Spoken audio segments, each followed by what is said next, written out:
Nancy never thought of surrogacy, especially after having a first and second child through natural conception.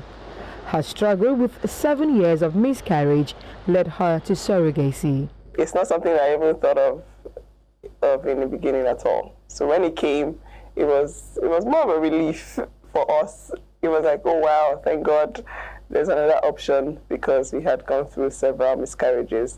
And, our doctor was like, no, we're not going to continue doing these IVF cycles, with your womb, so let's try something else.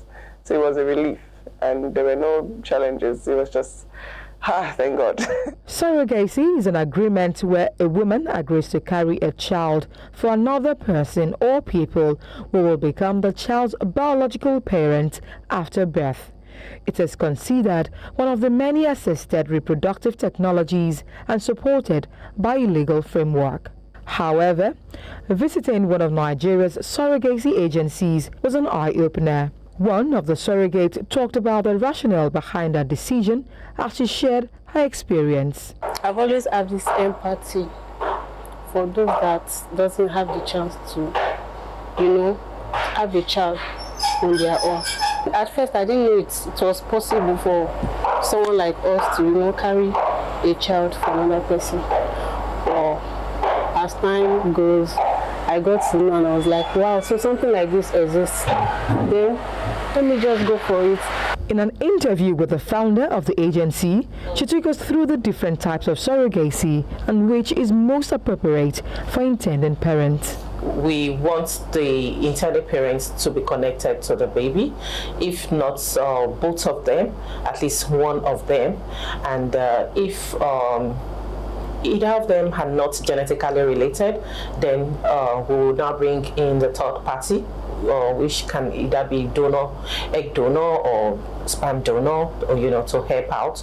And we also have instances where we've had to use donor egg and donor sperm. Okay, so but in all ways, it will never be the egg of the surrogate mother. Surrogacy in the past few years was alien to Nigerians, especially in a society where people are not comfortable about discussing these issues due to culture, religious beliefs, and stigmatization, among others. Now, surrogacy is gradually being accepted in the Nigerian society. I think every woman should be given a fair opportunity to mother a child. So if you cannot do it naturally by birth, or you've tried IVF, you've tried every other possible means that you know of and it's not working, I don't see anything wrong with surrogacy. Medical science have advanced, technology have advanced. Surrogacy has produced very healthy children. If somebody has a medical condition why the person cannot carry the baby herself, there's nothing wrong with surrogacy. There is no doubt that surrogacy has helped solve women's infertility problems, but there are still concerns about the baby's genetics, blood connection, lactation process, among others.